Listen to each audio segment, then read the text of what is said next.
I'm going to talk a bit about how a lot of the research you've heard about today has impacted and been helped by a lot. You can't hear me? No. That's probably a good thing. Is that any better? Yes. Yeah, okay. So hopefully you'll learn what some of you already know and what some of you don't know you'll learn. So the Society has a vision that works through our breed development, and that is a lot of the research that I've been involved with.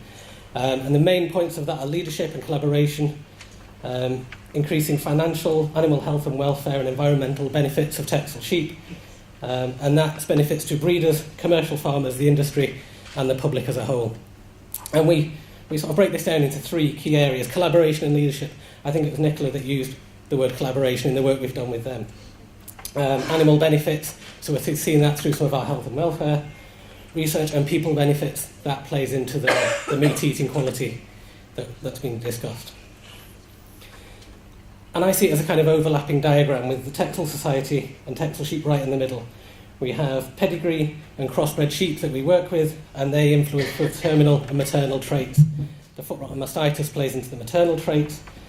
We have our hard-to-measure trait collection, that's what HTM stands for, that comes for that. R&E, resilience and efficiency, that's a big European-wide project we're involved with that I won't have time to talk about today, but I can answer questions later if anybody needs to. And then our VIA and TVW projects. TVW, our Taste versus Waste, Neil spoke about, and VIA project is video image analysis. It's a big project that will finish in 2020, and we'll tell you more about it then, but I'll discuss some of how we're making that work at the moment, and that's having VIA machines in abattoirs scanning Texel sired lambs. So collaboration. We collaborate with breeders and commercial farmers and academics and the industry, and that's how we're trying to lead the industry as a whole. So how do we collaborate and connect with breeders? We have a network at the moment of 25 pedigree phenotyping farms, and these are spread across the country. Hopefully, you can hopefully all see the dots on the map behind me, and that shows you where most of those are located. We've had 4 years of data collection that Joe talked about on mastitis and foot rot, and we've got 8,000 scores, foot rot and mastitis. And then the picture in the bottom corner is some of the people that a lot of you have met on farm. Ailish doesn't like her hair in this picture, but she prefers it as that. And I didn't put mine on there because you can see me up here. We also connect with commercial farmers. We have 4 flocks working on our Taste versus Waste project, and they contribute somewhere in the region of 1,250 Scotch mule ewes, and they're producing 2,000 to 3,000 crossbred lambs over a 2-year period, and those are going into our meat quality analyses. Our VIA project, that will be working with 6 commercial flocks by project end, and there we get about 1,200 clin ewes per year through that project, and over 2 years we should get somewhere in the region of 3,000 crossbred lambs.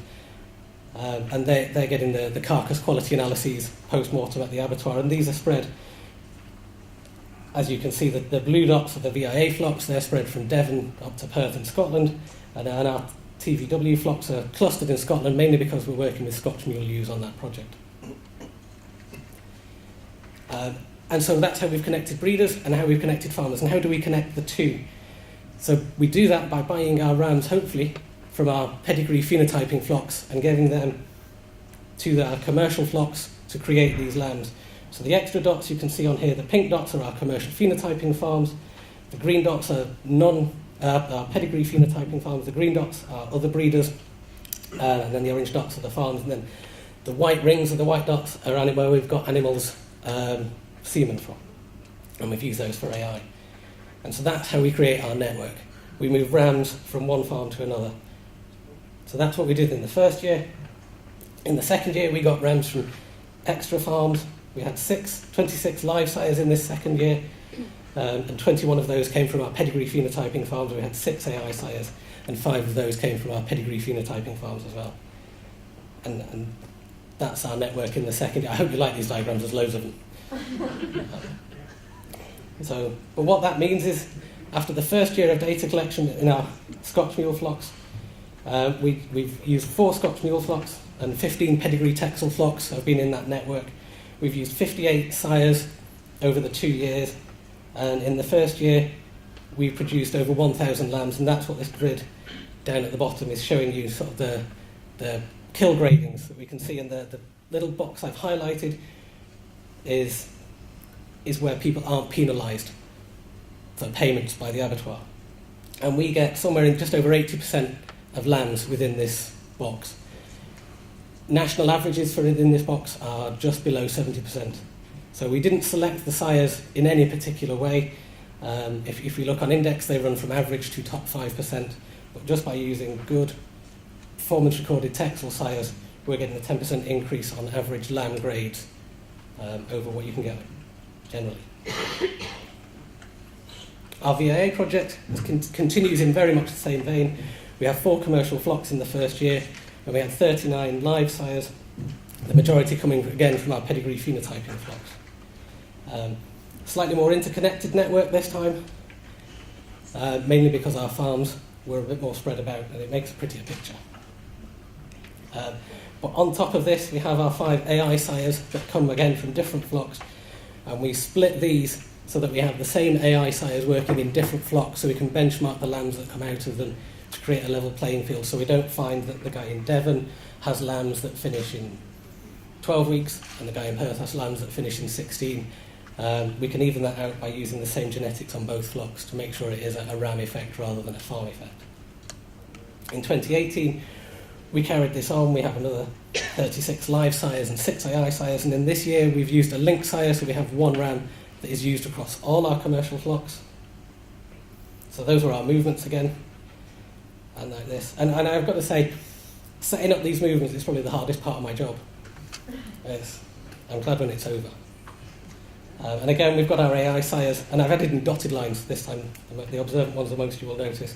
And that's where our AI sires are actually alive and kicking and doing more than kicking on those farms.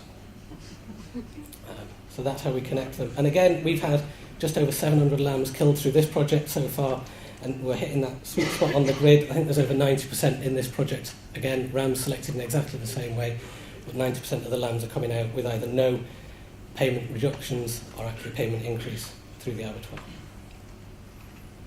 So collectively, over the last 4 years, we've collaborated with 10 commercial farms and had access to at least 2,500 ewes per year.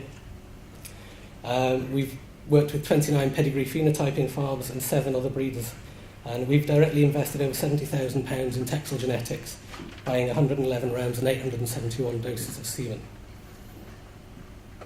So going back to that original message, our vision, I hope you'll agree that we are collaborating and leading the industry. We're increasing the financial benefits through producing lambs that better fit that grid and get paid more for.